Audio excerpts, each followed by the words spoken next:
Hello student, sunrise public school दे चुके online class में आप सभी का हार्दिक स्वागत, अभिनंदन और इस्तकबाल। आज हम कक्षा 5 के विषय हिंदी का जो तीसरा अध्याय है वो लेकर उपस्थित हुए हैं और अध्याय का नाम है अपनी वस्तु। तो सबसे पहले कुछ आपके श्याम पट पर आपको कुछ शब्द दिखाई दे रहे हैं जो इस अध्याय में से संबंधित है, उनको हम पहले डिस्कस कर लेते हैं, समझ लेते हैं। शब्द है महात्मा, जिसका अर्थ होता है साधु संत।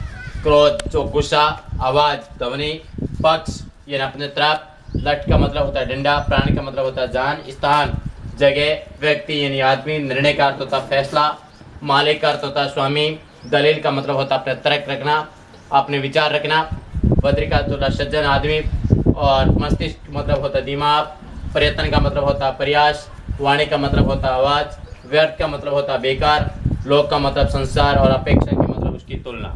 ये कुछ शब्द थे इस चैप्टर से संबंधित, जिसका हमने आपको अच्छे से समझाया। अब हम आपके सामने जो चैप्टर लेकर उपस्थित हुए अपनी वस्तु जो कहानी है इस प्रकार से है। एक महात्मा जी हैं, कहीं जा रहे थे और मार्ग में उन्होंने एक स्थान पर दो व्यक्तियों को बहुत ज़्यादा ऊंची आवाज़ में बोलते हुए देखा। दोनों ने ही हाथ में लठ उठा लिए और एक दूसरे के प्राण लेने के लिए वो तैयार हो गए, आपस में लड़ने और झगड़ने लगे।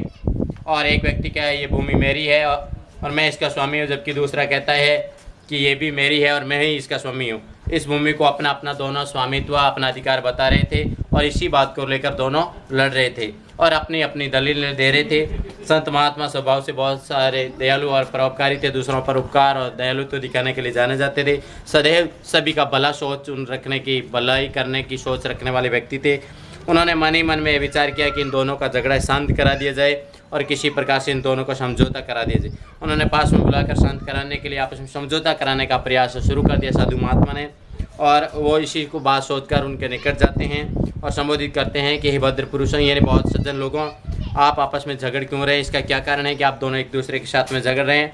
महात्मा जी को देखकर एक व्यक्ति बोला, महात्मन जो संत महात्मा, हम दोनों भाई हैं, अपने पिता के मरते समय संपत्ति का जो बंटवारा किया था उनके अनुसार भूमि का मालिक मैं हूँ। ये बिना व्यर्थ का ही, ये बिना बेकार की बात को लेकर ये झगड़ रहा है। दूसरा व्यक्ति तत्काल चिल्ला उठा, महाराज ये बिल्कुल झूठ बोल रहा है, ये भूमि उसके भाग की नहीं बल्कि मेरे भाग में आती है और इसलिए मैं इसका मालिक हूँ।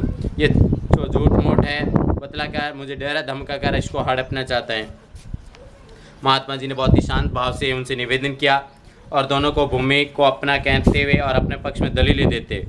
तो इसके बारे में निर्णय कभी नहीं हुआ, इसलिए अच्छा यही होगा कि जिस भूमि के लिए दोनों मरने और मारने के लिए उतर हुए उससे ये पूछ लो कि असली में इसका मालिक दोनों में से कौन है, तो स्वयं इसको बात का निर्णय कर दे।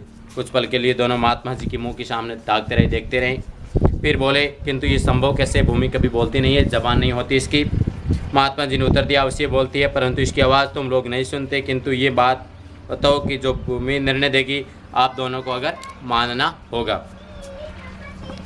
तो दोनों भाई इस बात पर राजी हो गए और ज़ोर ज़ोर से उन्होंने, भूख लगी थी, पहले भोजन करो और बोले इसके बाद में निर्णय होगा और आपको डटकर खाना खिलाएंगे। महात्मा जी ने भूमि का निर्णय तो आई जगह कहीं थोड़े जा रहा है, पहले भोजन हो जाए ताकि मन और मस्तिष्क कुछ ठिकाने आ जाएं, इसलिए तुम दोनों अपने घर जाओ और तब तक यहीं बैठते हैं। और ये बात सुनकर महात्मा है वो पेड़ की छाया में बैठ के दोनों भाई घर गए और अपने घर से भोजन बनवा कर लाए।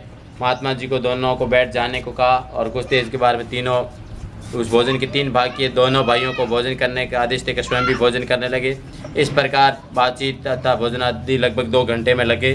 महात्मा जी समस्त कार्रवाई का उद्देश्य केवल यही था कि दोनों को क्रोध कुछ कम हो जाए ताकि उन्हें समझाया और बुझाया जा सके कि आप यहाँ पर क्या हुआ। दोनों सब भोजन में निवृत्त हो गए तो काफ़ी शांत थे। उन्होंने महात्मा जी के चरणों में विनय कि महाराज ये भूमि तो कुछ बोलेगी नहीं, इसलिए आप ही हमारा निर्णय कर दीजिए कि भूमि कुछ नहीं बताएगी, आप ही बता दीजिए। महात्मा जी ने कहा इस भूमि से पूछकर ही निर्णय करते हैं। ये कह उन्होंने अपना कान भूमि के लगाया और मानो कुछ सुनने का प्रयत्न कर रहे हो। कुछ देर बाद वो भूमि के साथ कान लगा रहे, फिर सीधे बैठ गए और गंभीर वाणी बोले, भूमि तो कुछ और ही कह रही है। दोनों बोले, महाराज और क्या कह रही हैं? महात्मा जी ने कहा ये भूमि कहती हैं कि दोनों व्यर्थ ही मेरे ऊपर अधिकार जमाने के लिए झगड़ रहे हैं, क्योंकि मैं दोनों के में से किसी की नहीं हूँ। ये दोनों अवश्य मेरे हैं, मैं इनकी कई पीढ़ियों को पाला है और यहाँ से जाते हुए भी मैंने देखा, मैंने इसका भरण पोषण किया है, कई पीढ़ियों से इनका रक्षा करते आ रही हूँ। महात्मा जी की बात सुनकर दोनों बड़े लज्जित हुए। महात्मा जी के चरणों में वो गिर पड़े और महात्मा जी ने कहा कि लोहा गर्म देखकर चोट की और समझाते हुए बोला, तनिक विचार करो कि जिस भूमि पर तुम लोग आपस में जल रहे हो, क्या वे आज तक किसी की बनी है? जो लोगों की बन जाएगी तो मनुष्यों को कह कर यत्न करता है, ये नहीं सोचता कि उनमें से मनुष्य अपना है या नहीं।